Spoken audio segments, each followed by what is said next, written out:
조선소 직원 40여 명을 태운 통근버스가 빗길에 옹벽을 들이받아 10여 명이 다쳤습니다. 살펴보니 상당수가 안전띠를 매지 않고 있었고 심지어 잠금 장치가 아예 없는 좌석도 있었습니다. 최경재 기자입니다. 버스 앞 유리창이 산산조각 났고 출입문과 옆문은 심하게 찌그러졌습니다. 오늘 오전 6시 50분쯤 창원시 태백동의 한 국도에서 조선소로 출근하는 직원 43명을 태운 통근버스가 옹벽을 들이받아 10여 명이 다쳤습니다. 비 오고 하니까 이제 탑승객이 많다 보니까 성애하기 가지고 성애 땅다고 좀 미리 하시다가 사고가 난 버스 좌석을 직접 살펴봤습니다. 대부분 안전띠가 잠긴 채 좌석과 등받이 틈새에 처박혀 있고 일부 좌석엔 이렇게 안전띠를 잠그는 장치가 설치돼 있지 않습니다. 사고 버스는 45인승으로 지난 2011년부터 매일 직원들을 태운 채 30여 킬로미터를 오갔습니다. 안전벨트가 없어서 착용이 불가했고요. 뭔가 불안하기는 한 매일매일 타다 보면 그냥 타게 돼요. 지난 7월에도 거제시 한 국도에서 조선소 통근버스가 추락해 2명이 숨지고 59명이 다쳤습니다. 당시 직원 상당수가 안전띠를 매지 않았고 정원보다 14명을 더 태워 사고를 키웠습니다. MBC 뉴스 최경재입니다.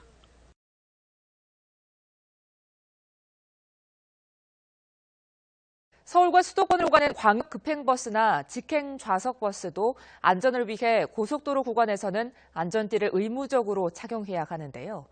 현장을 조사해봤더니 직행 좌석버스는 100명 중에 겨우 3명 정도만 안전띠를 착용한 것으로 나타났습니다. 김현우 기자입니다. 안전띠를 매지 않은 상태에서 진행한 버스 전복 실험 영상입니다. 충돌로 버스가 뒤집히자 마네킹들이 곳곳에 부딪히고 이리저리 뒤엉켜 2차, 3차 피해로 이어집니다. 사정이 이런데도 고속도로를 달리는 직행 좌석 버스의 안전띠 착용률이 3%에 불과했습니다. 한국소비자원이 서울과 수도권을 오가는 광역 급행버스와 직행 좌석버스 6개 노선 30대를 현장 조사한 결과입니다. M버스로 불리는 광역 급행버스는 조사 대상 승객의 10% 정도만 안전띠를 착용했습니다. 직행 좌석버스의 안전띠 착용률은 고작 3% 수준에 머물렀습니다. 고속도로 구간에서 사고가 발생했을 때 대형 인명피해로 이어질 가능성이 그만큼 높은 겁니다. 승차 정원도 제대로 지켜지지 않았습니다. 직행 좌석버스 15대 차량은 출퇴근 혼잡 시간대에 최대 15명의 승객이 입석으로 탑승했습니다. 일부 버스에서는 비상망치와 소화기도 설치 기준에 미흡한 것으로 조사됐습니다. 소비자원은 안전띠 착용률을 높이고 고속도로 노선에 입석 승차 제한 방안 등을 마련하도록 관계 부처에 요청하기로 했습니다. YTN 김현우입니다.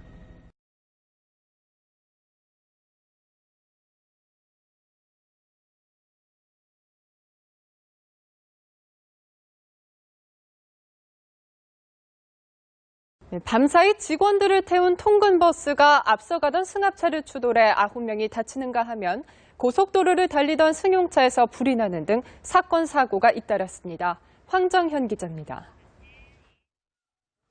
통근버스가 승합차를 추돌한 채 멈춰서 있습니다. 차량 앞 유리창은 산산조각이 났습니다. 혹시 안에 사람 있나요? 다 내리셨어요? 어제 오후 10시 15분쯤 경기도 화성시 상신 지하차도 안에서 25인승 통근버스가 산타페 차량을 추돌했습니다. 이 사고로 버스에 타고 있던 54살 여성 김모 씨 등 9명이 다쳐 병원으로 이송됐습니다. 경찰은 앞서가던 산타페 차량이 급정거하면서 사고가 난 것으로 추정하고 정확한 경위를 조사 중입니다. 이보다 앞선 오후 7시 30분쯤에는 서울 서초구 경부고속도로 서울 방면 만남의 광장 인근에서 달리던 K3 승용차에 불이 났습니다. 다행히 인명피해는 없었지만 엔진 등이 불에 타 소방서 추산 900만 원의 재산 피해가 났습니다. 제주도의 한 호텔 지하 주차장에서도 어제 오후 4시 40분쯤 소나타 차량에서 원인을 알 수 없는 불이 나 390만 원의 재산 피해가 났습니다. 경찰과 소방당국은 정확한 화재 원인을 조사 중입니다. 한편 제주도의 또 다른 호텔에서는 유리창 교체 작업을 하던 인부가 10여 미터 높이의 작업차에서 추락해 병원으로 이송됐습니다. 연합뉴스TV 황정현입니다.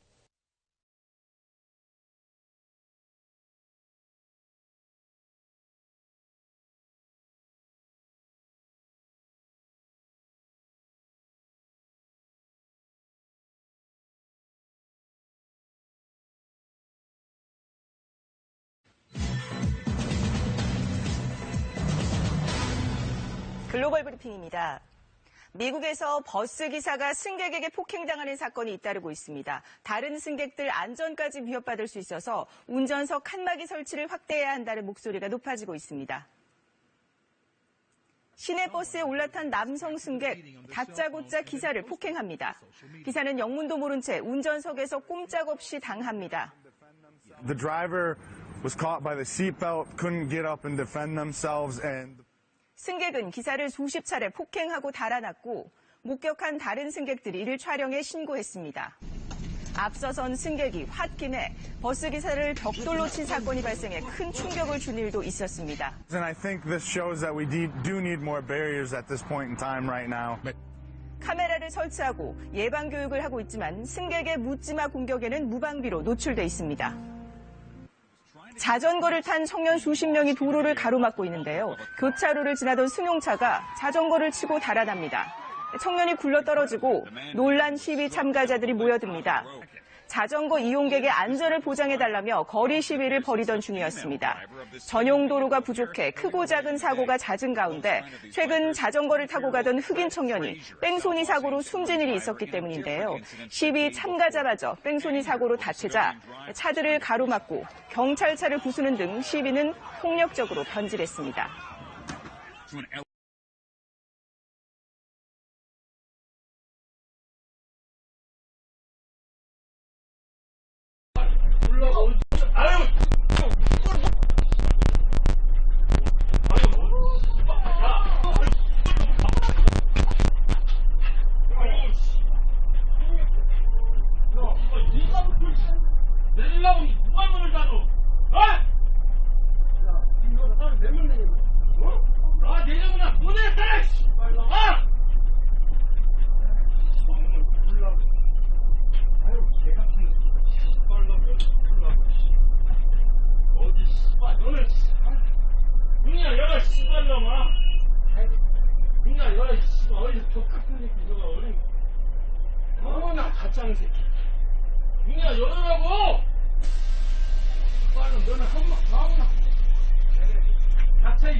잔돈이 없다는 이유로 70대 버스 기사를 승객이 무자비하게 때리는 사건이 발생했습니다.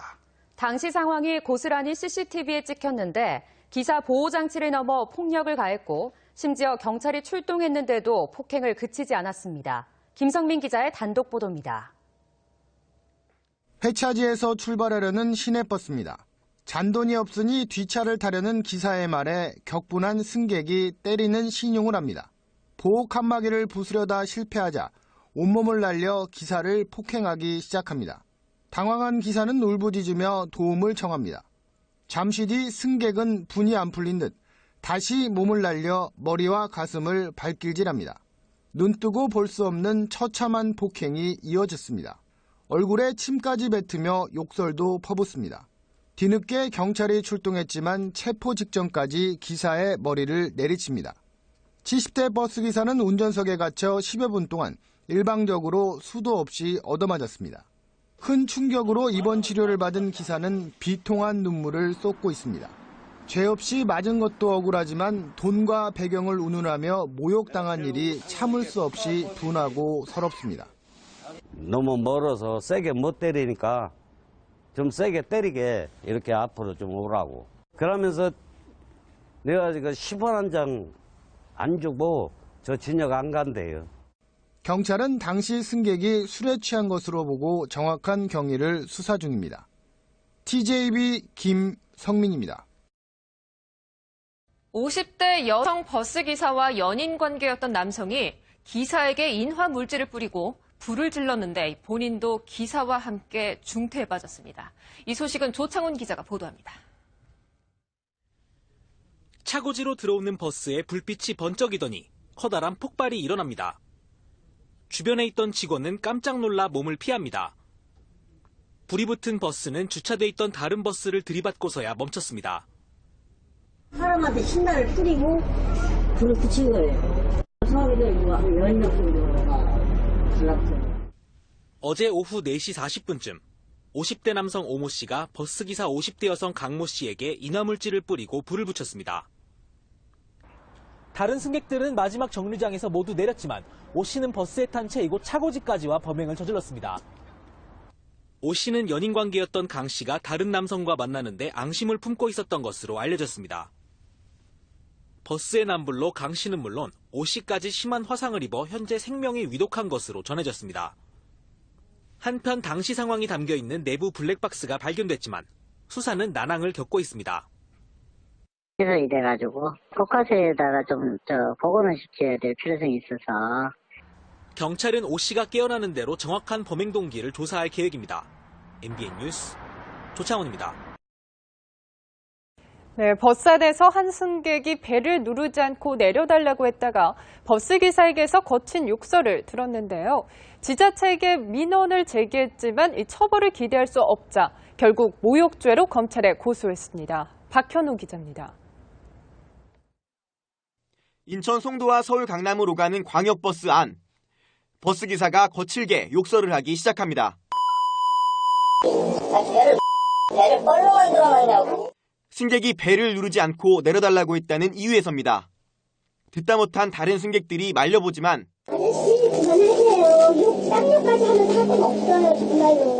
그래도 거친 말은 계속됩니다. 휴일날 일하는 것도 짜증나 죽겠는데 배 누르면 버스가 안 쓰냐고. 나 진짜 이 지하철이야 이게?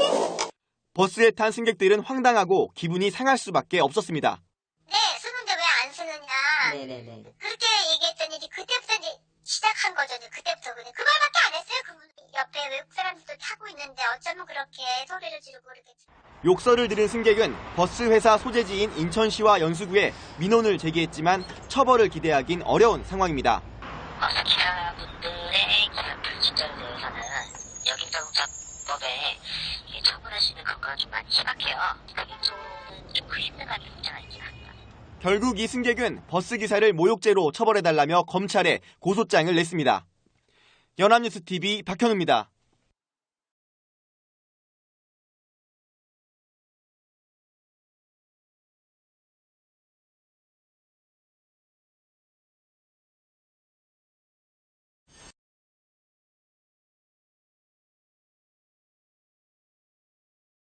버스의 기사를 폭행해 위험에 빠뜨리는 일, 정말 모든 사람의 안전을 위해서 일어나서는 안 될 일입니다만 사라지지가 않습니다. 처벌을 대폭 강화할 필요가 있지 않을까 싶습니다. CJB 황상호 기자입니다. 빠른 속도로 달리는 시외버스 안입니다. 앉으세요. 앉으시라고요, 착하게. 운전사가 운전에 방해된다며 중년 여성에게 앉으라고 크게 소리칩니다. 하지만 여성은 기사에게 다가가더니 가슴을 때리고 팔을 잡아 흔듭니다. 욕설도 멈추지 않습니다. 운전대를 잡고 있던 기사의 손까지 꺾습니다. 참다 못한 다른 승객이 제지하자 또다시 욕설을 퍼붓습니다.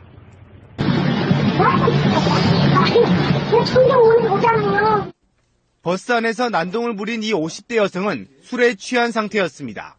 당시 상황을 전혀 기억하지 못하고 있습니다. 갑자기 욕을 막 하면서 달려들어가지고 가슴을 한 두세 대 때리고 얼굴을 그냥 확 켜버리더라고요. 양쪽 손을 붙이고 있으니까 핸들도 맞고. 당시 버스에는 승객 13명이 타고 있었는데 2차 사고로 이어질 뻔했습니다. 지난 5월에는 경기도 고양시에서 60대 취객이 운전사를 폭행했습니다. 운전기사가 운전대를 놓치면서 버스가 표지판 기둥을 들이받아 승객 20명이 다쳤습니다. 한 해 발생하는 운전기사 폭행 사건은 전국에서 3천여 건에 이릅니다. CJB 뉴스 황상호입니다.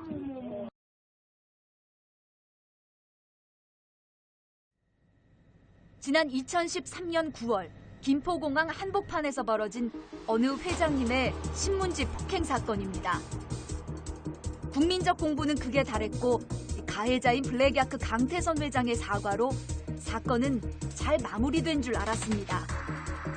그런데 우리 모두가 놓친 사실이 하나 있었습니다. 이 폭행 사건이 보도된 30일 그날 오후였습니다. 방송 나간 날 그날 바로 간 겁니다. 임원분이 오셔가지고 나는 지점장님이 그쪽 차를 타라 그래가지고 그 차 타고 어디로 계속 가더라고요. 근데 지금 어디 가는 거예요? 그러니까 빨리 어디로 따라가라고 해서 올라가니까 거기 그 회장님하고 다 있더라고요. 영문도 모르고 따라가 도착한 곳은 다름 아닌 가해자가 회장으로 있는 블랙야크 본사였습니다. 그곳에는 전날 자신을 폭행한 강 회장, 그리고 강 회장이 이용하려던 대형 항공사 대표, 피해자가 소속된 항공사 협력업체 대표가 기다리고 있었습니다. 마음고생 많이 했죠. 임원 하다가 영세하신 분들 이제 사장으로 해가지고 하는 협력업체거든요, 대부분이요. 그러다 보니까 이제 우리 쪽 사장님도 또 이제 잘 보여야 되고 그런 입장이다 보니까 어떻게든 잘 마무리하려고 하는 그런 게 있죠. 그리고 그곳엔 한 사람이 더 있었습니다. 그냥 기자가 와 있더라고요. 남자분 기자 하느라고 얘기 중에 계속 사진을 찍더라고요. 그래갖고 이제 셋이 이제 회장이랑 사진 찍고 기사랑 같이 사진 찍고 그래서 화해하는 제스처를 해가지고 사진을 찍었거든요. 기록이라도 하듯 카메라 플래시는 쉴 새 없이 터졌지만 정작 사과는 형식적이었습니다. 내가 자네한테 미안하게 됐네. 날 이해해주고 용서해주게. 앉아서 뭐 자네한테 미안하다 이런 식으로 반말을 진짜는 안 붙였던 것 같은데 그냥 어떻게 보면은 반 이용당한 거죠. 지금 생각해보면 그렇더라고요. 이제 그쪽 업체들 측에서는 서로 잘 화해했다는 거를 저를 데리고 가서 이제 사진 찍고 그런 걸 해서 이제 잘 마무리하려고 했던 것 같아요. 이것이 피해자가 기억하는 만 하루 만에 끝난 초고속 합의의 전말입니다. 폭행 사건은 당사자 간 합의가 이루어지면 처벌이 불가능하다는 사실도 나중에서야 알았습니다. 이후 피해자는 도망치듯 스스로 회사를 떠났습니다. 다른 쪽 부서를 바꿔준다고 했었는데요. 제가 일단은 이제 어차피 제 회사도 좀 이제 정이 떨어졌고 그래가지고 제가 관뒀죠. 동료들 이제 인사도 못하고 나왔으니까 이제 대충 내용은 아는데 동료들도 어쩔 수 없이 뭐 의뢰 입장이에요. 최철원 사장이 한 달에 100만 원씩이다. 20대 한다고 하면서 계속 때렸어요. 제가 공항 만나고 계속 저기를 거부하니까요. 그럼 지금부터 300만 원씩이다 한대. 그러면서 3대를 더 가격을 했어요. 거기서. 저 때문에 이렇게 좋지 않은 일이 벌어져서 사회적으로 시끄럽게 돼서 굉장히 죄송하게 생각합니다. 1심에서는 실형 1년 6개월이 나왔지만 항소심의 판단은 집행유예 3년으로 최 전 대표는 구속기소 석 달 만에 풀려났습니다. 그리고 5년이 흘렀습니다. 지난 1월 SK 창업주 최종건 회장의 부인 노순애 여사의 빈소에서 최 전 대표는 기자들 앞에 자연스럽게 모습을 다시 드러냈습니다. 이제 모든 게 제자리로 돌아가는 듯해 보입니다. 그렇다면 피해자 유 씨는 과연 어떻게 지내고 있을까요? 주변과는 이미 연락을 끊은 상태였습니다. 연락이 안 되고요. 네. 하여튼 수소문을 해서 그한테 기자분 전화번호하고 이런 취재 거기에 전달될 수 있도록 합니다. 네. 수소문 끝에 확인한 결과 유 씨는 이미 오래전 주소와 전화번호 등 신상을 바꾸고 사실상 어디선가 숨어 지내고 있었습니다. 여러 가지 뭐 생활적으로나 뭐 정상 생활이 안 되고 뭐 스트레스를 많이 받고 있다고 뭐 공개적으로 이렇게 언론사나 하는 게 싫다. 그래서 조용히 좀 해줬으면 좋겠다. 지금 좀 연락을 끊고 이렇게 뭐 좀 어디 잠적 비슷하게 이렇게 숨어 있더라고요. 지난 5일 검은 양복 차림의 또 다른 피해자가 우리를 찾아왔습니다. 어렵게 제보를 결심했다는 이 남성은 앉자마자 그간의 울분을 쏟아냈습니다. 뭐 X는 그냥 뭐 그냥 다 안 사고 이 X는 뭐 그냥 수도 없이 많이 하는 거야. 병 날라오고 그냥 소리 지르고 키가 굉장히 커요. 앞시트 그냥 발로 그냥 차요. 뻥뻥 차요 그냥 거기 있는 것 자체가 저는 비참했어요 그냥 처음부터. 무거운 마음으로 다시 이 피해자의 이야기를 들어봐야겠습니다.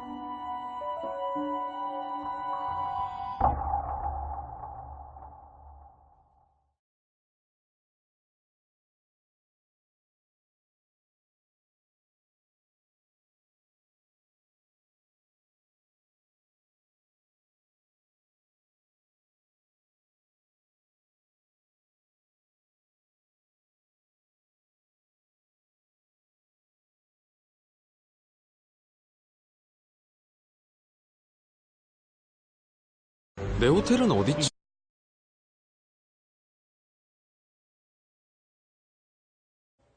최근 3년 동안 있었던 몰래카메라 범죄 중 36%가 여름철에 집중 발생할 정도로 해마다 피서 처리되면 몰래카메라 범죄가 극성입니다. 그만큼 우리 여성들의 불안도 크죠. 이런 일상 불안을 줄이고 몰래카메라 범죄 예방을 위해 올해 처음으로 해수욕장과 대형 워터파크에 몰래카메라 탐지기가 배치됩니다. 송성준 기자입니다. 몰카 있으면 어떡하나 싶고 불안하죠. 화장실 같은 데 갈 때도 밑에 막 뭐 있나 보고. 백사장을 어슬렁거리는 한 남성. 신고를 받고 출동한 경찰이 렌저 탐지용 탐지기를 켜고 살피자 이 남성의 안경에서 몰카가 발견됩니다. 탐지기 렌즈가 몰카 렌저를 포착한 겁니다. 경찰의 전파 탐지용 탐지기가 한 남성에게 접근하자 전파 수신 신호가 강해집니다. 휴대전화로 몰래카메라를 찍다 적발됐습니다. 화장실 벽면에 붙어있는 메모지입니다. 렌저 탐지기를 가동하니 메모지에 부착된 몰카가 반짝거리며 발견됩니다. 이 렌저 탐지용 카메라는 반경 8m 안에 있는 전원이 꺼진 카메라도 이처럼 식별이 가능합니다. 경찰청은 올해 처음으로 전파 탐지기 16대와 렌저 탐지기 70대를 해수욕장과 대형 워터파크 등지에 배치했습니다. 또 화장실과 탈의실 등에 CCTV와 비상벨을 새로 설치해 성범죄 예방에 적극 나섰습니다. 비상벨 57개 신설 등 또 전국 최초 몰래카메라 탐지기를 활용해서 탈의실, 화장실 등을 지속 점검하게 되겠습니다. 최근 3년간 전국에서 발생한 몰카 범죄는 2,700여 건으로 이 가운데 36%가 여름철에 집중 발생하고 있습니다. SBS 송승준입니다.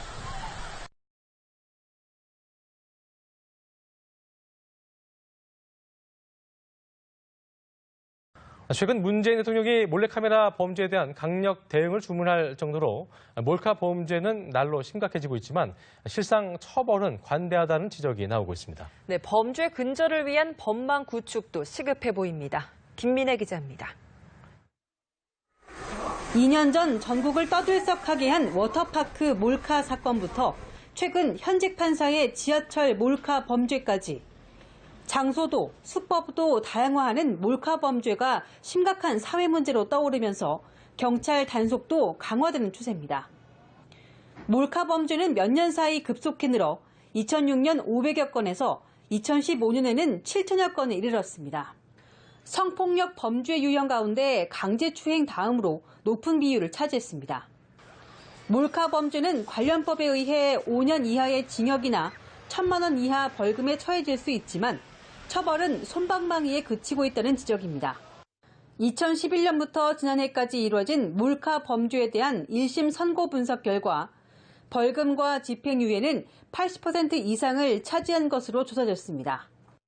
대부분 초범이거나 반성하고 있다는 사정이 반영됐습니다. 이런 결과는 경찰과 검찰, 법원이 범죄의 심각성을 제대로 인식하지 못한 결과란 목소리가 나옵니다. 가해자의 행위도 물론 봐야 되겠지만 피해자가 그 후에 겪는 정신적 고통을 생각해서 형벌이 좀 올라가야 된다는 게. 현재 국회에는 상습범의 처벌을 강화하거나 공중이 밀집한 장소에서 몰카 촬영을 한 경우 가중 처벌하도록 하는 내용 등의 성폭력범죄 처벌특례법 일부 개정안이 발의된 상태입니다. 연합뉴스TV 김민혜입니다.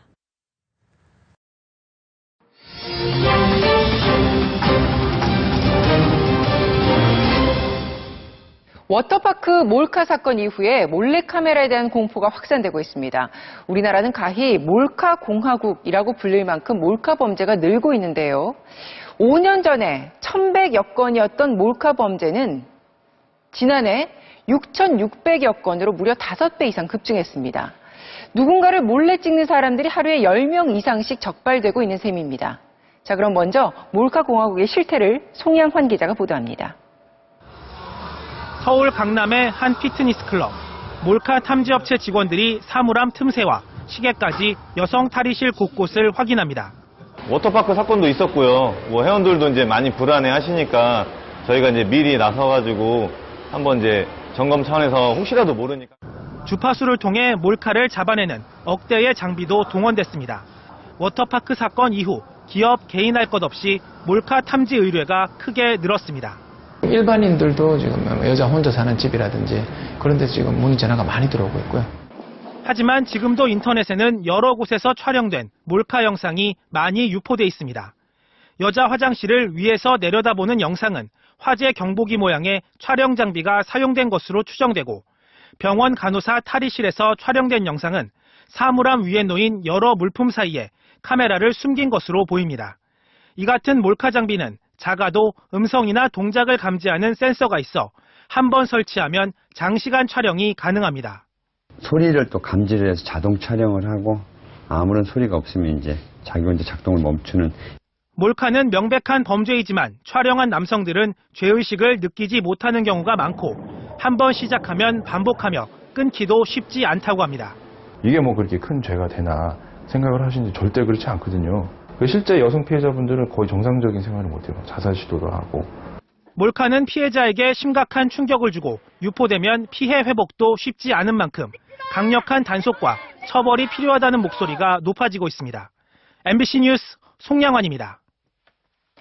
그렇다면 도대체 몰래카메라를 왜 찍는 걸까요?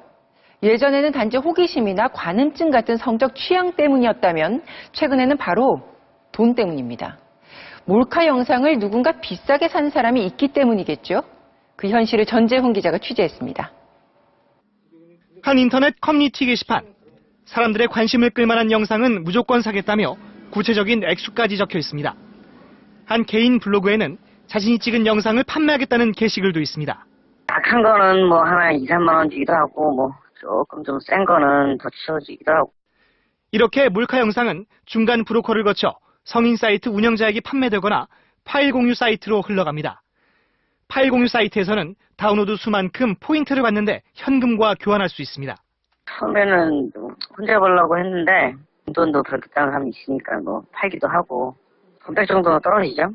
몰카 촬영이 단순한 호기심의 차원을 넘어 부업이나 생계형으로 발전하고 있는 겁니다. 하지만 주로 토렌트나 텀블러 같은 해외 사이트를 통해 거래되기 때문에 최초 유포자 추적은 쉽지 않습니다. 음란 사이트들이 이제 외국 IP를 쓰는 경우가 외국 사이트가 많고 특정 개인이나 특정 주소를 지키지 않기 때문에 추적하기 어렵고. 때문에 몰카의 유통을 막기 위해서는 촬영, 유포자뿐만 아니라 몰카 영상을 구입하는 사람도 처벌해야 한다는 지적이 나오고 있습니다. MBC 뉴스 전재홍입니다.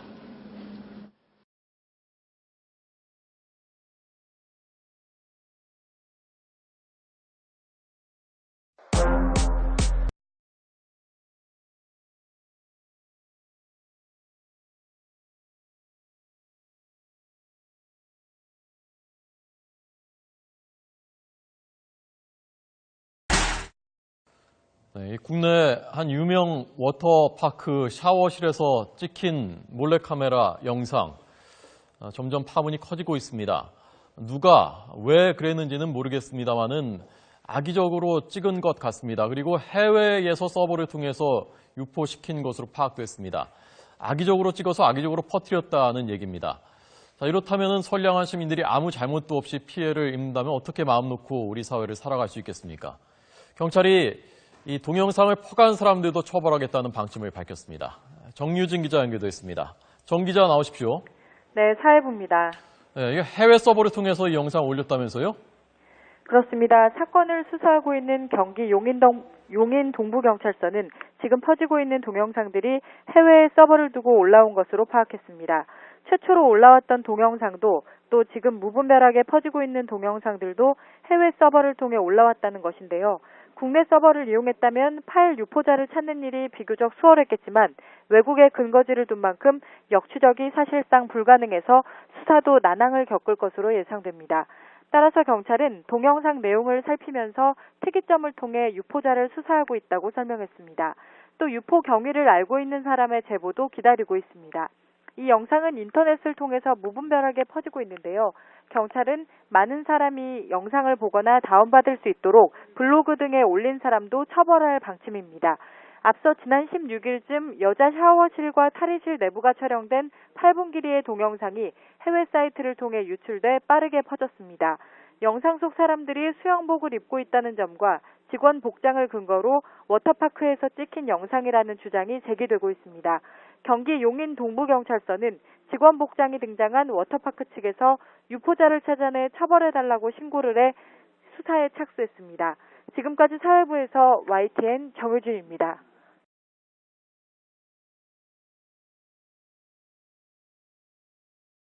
공중 화장실에 몰래 카메라를 설치해 여성들의 모습을 녹화하고 인터넷에 유포한 30대가 경찰에 붙잡혔습니다. 여성 수백여 명이 이 몰카에 당했지만 워낙 교묘히 설치돼 있어서 피해 여성들은 아무도 눈치채지 못했습니다. 윤혜림 기자가 취재했습니다. 여성들이 화장실에서 볼일을 보는 모습이 적나라하게 녹화돼 있습니다. 제주에 사는 30살 현모 씨는 지난해 4월부터 최근까지 화장실에 몰래 카메라를 설치해 이 영상을 인터넷에 올렸습니다. 영상이 찍힌 곳은 바로 제주도에 있는 한 공원 여자 화장실입니다. 지금까지 드러난 피해 여성은 100여 명, 60여 차례 인터넷에 올렸지만 압수한 영상을 분석한 경찰은 피해 여성이 수백여 명에 이를 것으로 보고 있습니다. 범행에 사용된 몰래 카메라입니다. 이 몰래카메라는 경기에서 보면 바로 쳐다보이는 곳에 이렇게 부착돼 있었지만 피해 여성 그 누구도 이것이 몰래카메라인지 의심하지 못했습니다. 전기 스위치처럼 생겨 몰래카메라인지 전혀 알 수가 없었기 때문입니다. 결혼도 하고 별다른 전과도 없는 피해자는 호기심에서 인터넷에 올렸는데 회원들이 폭발적인 반응을 보이자 계속하여 범행한 것으로 밝혀졌습니다. 공중 여자 화장실 몰카 피해가 속출하고 있지만 갈수록 교묘해지는 몰카 장비에 관리하는 사람도 모르고 이용하는 사람은 더더욱 알 수 없는 불안한 상황이 계속되고 있습니다. KNN 윤혜림입니다.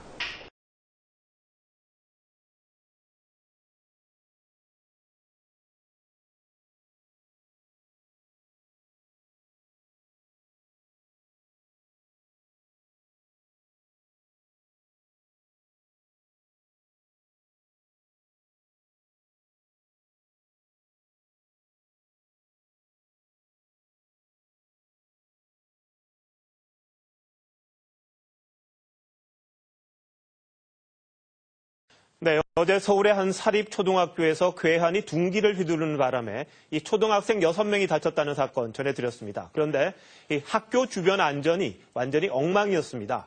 해당 학교 근처엔 비상벨이라는 게 있었는데 전혀 쓸모가 없었습니다. 사고 터질 때마다 안전을 강화한다, 뭐한다 말만 해놓곤 이 후속 조치가 전혀 없었던 겁니다. 보도에 이상배 기자입니다. 둥기 난동 사건이 있었던 초등학교 앞. 위급 상황 시 아이들이 도움을 청할 수 있는 비상벨이 있지만 눌러도 답이 없습니다. 관할 구청에 전화를 해봤더니 엉뚱한 대답만 합니다. 비상벨이 아닌데요. 네, 여기는 SOS 위급 상황 시 비상벨을 눌러주세요 써 있고요. 그 훼손 장애가 일어나는 경우도 있습니다. 사건 다음 날 또다시 찾아가 봤습니다. 제가 직접 비상벨을 눌러보겠습니다. 여보세요? 여보세요? 전혀 응답하지 않습니다. 여전히 작동하지 않는 비상벨. 담당 구청 직원들은 책임 떠넘기기에 바쁩니다. 설치는 교통운輸과에서 설치해가지고 그때 몇월 며칠날 설치했다는 거지 고문을 안 받으니까 우리가 언제 설치인지를 모르지 않습니까? 8월 달에 설치를 했는데 통신이나 전기가 들어가야지만 운영이 된다네요? 또 비상벨 바로 앞에는 파출소가 있지만 위급 상황 시 출동해야 할 경찰은 비상벨의 존재조차 모릅니다. 그거 없는 걸로 알고 있는데? 아, 없어요. 김벨이요? 처음 들어보시는 분이? 네, 처음 듣는데. 한편 정신질환을 앓고 있는 피의자 18살 김모구는 경찰에서 처음엔 국회의원을 살해하기 위해 국회로 가려 했지만 경비가 삼엄해 부자들이 많이 사는 강남의 사립초등학교를 택했다고 진술했습니다. TV조선 이상배입니다.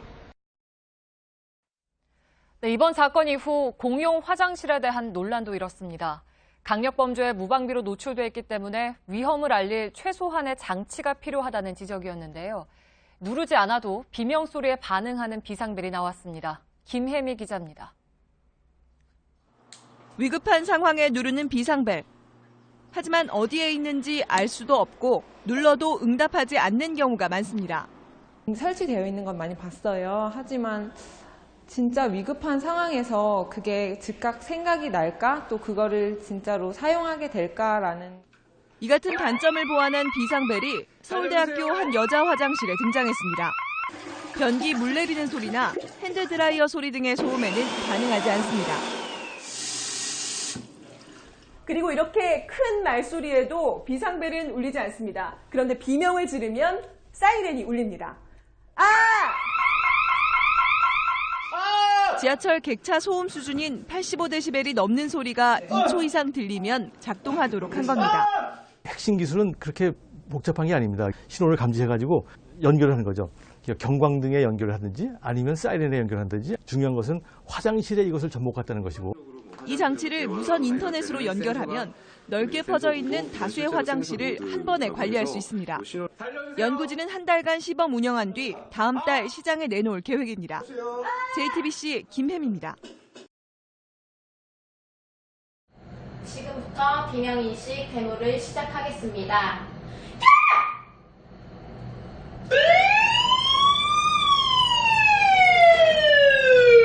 경비실에서 비상통보를 접수하고 CCTV를 확인 후 경비요원이 출동하였는가 안심하시고 기다려주시기 바랍니다. 경비실에서 비상통보를 접수하고 CCTV를 확인 후 경비요원이 출동하였는가 안심하시고 기다려주시기 바랍니다. 경비실에서 비상통보를 접수하고 CCTV를 확인 후 경비요원이 출동하였는가 안심하시고 기다려주시기 바랍니다.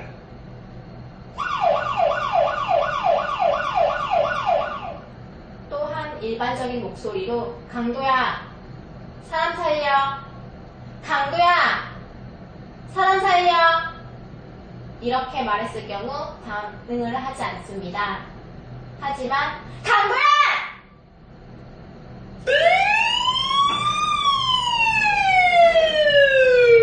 경비실에서 비상통보를 접수하고 CCTV를 확인 후 경비요원이 출동하였는가 안심하시고 기다려주시기 바랍니다. 경비실에서 비상통보를 접수하고 CCTV를 확인 후 경비요원이 출동하였는가 안심하시고 기다려주시기 바랍니다. 경비실에서 비상통보를 접수하고 CCTV를 확인 후 경비요원이 출동하였는가 안심하시고 기다려주시기 바랍니다.